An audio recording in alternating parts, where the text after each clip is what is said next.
Hello again. Tricky trade this morning. I went for probably what I went for was this 142.50 level. Show you the trade on the 5 minute chart. Just short of it, but not short enough as it turns out. Um, Let me see, where is it?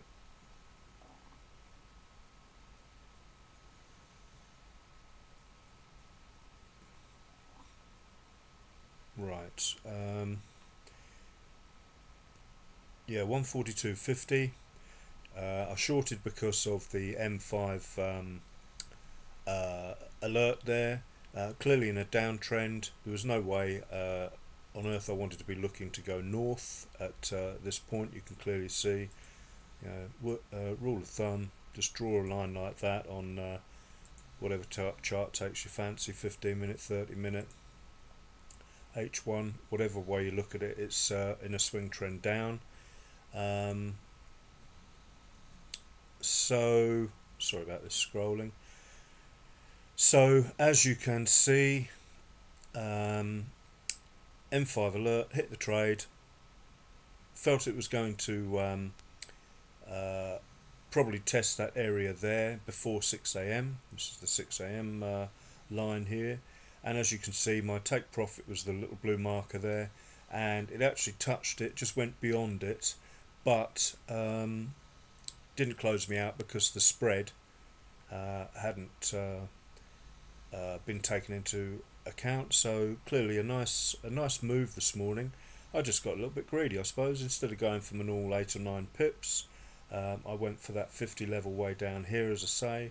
And these things are sent to try us. What do we got there? So from there to there, it was actually a 14.8 pip move. In order to take me out and cover the spread, it needed to be about an 18 pip move, and that was not to be. So what I did was, once it started reversing, I was watching. Well, we're on the 1 minute chart, so watching the trend forming there.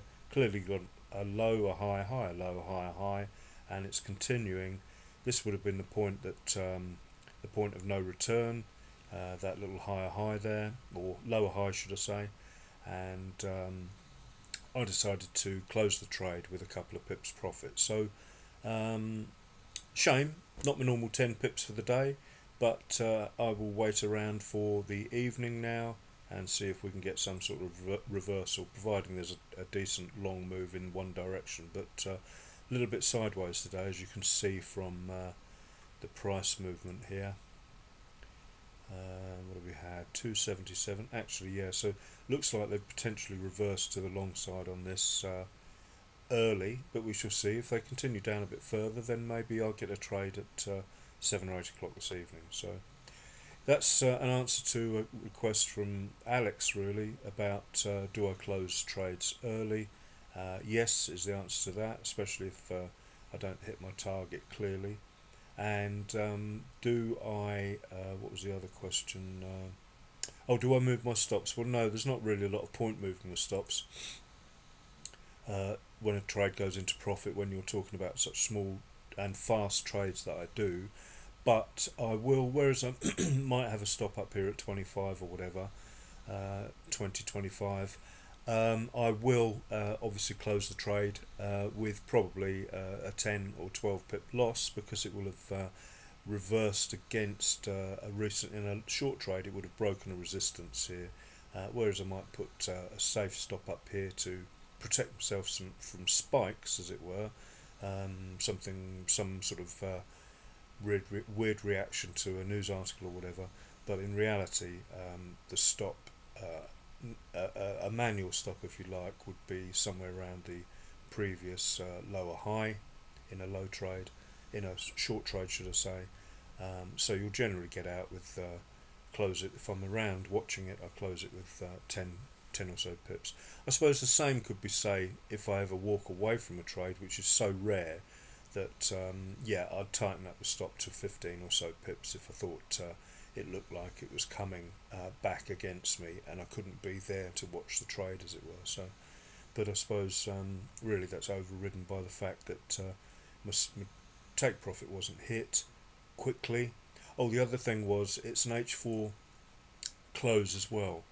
Sorry to jump around on this, but if we blow this up a bit, the candle closes at 6 a.m. the 4 hour candle, and now what that will generally mean, because we've broken, this would be, well, an alert, as you can see there. And what do we always what's the rule that I apply when we get a break of support and resistance, which is what the alert is telling you. And in fact you can see the bottom of this candle has been broken, so that's a proper resistance level because it's created higher highs and higher lows. Resistance broken needs to be tested as support. These are resistance levels here. We can clearly see what's going on here. That's about the average, and you can clearly see what has happened with price. It's pulled back to that resistance level, and that support level rather to act as resistance there, and then it's continued on down. So that's support and resistance in action there. When a candle closes, especially if you get an alert, be prepared for the pullback. So I was not prepared to wait around for the and extend my stop, if you like, in order to stay in the trade, get out with a couple of pips, and then re-enter should you so wish at a later stage. But at that point there was a lot of news. Well, there was GBP, Consumer Price Index, CPI Index news at 9:30, so I didn't want to hang around and sit around waiting for that. Just another day, another trade, as it were. So that's that. Thank you for watching. Have a good day.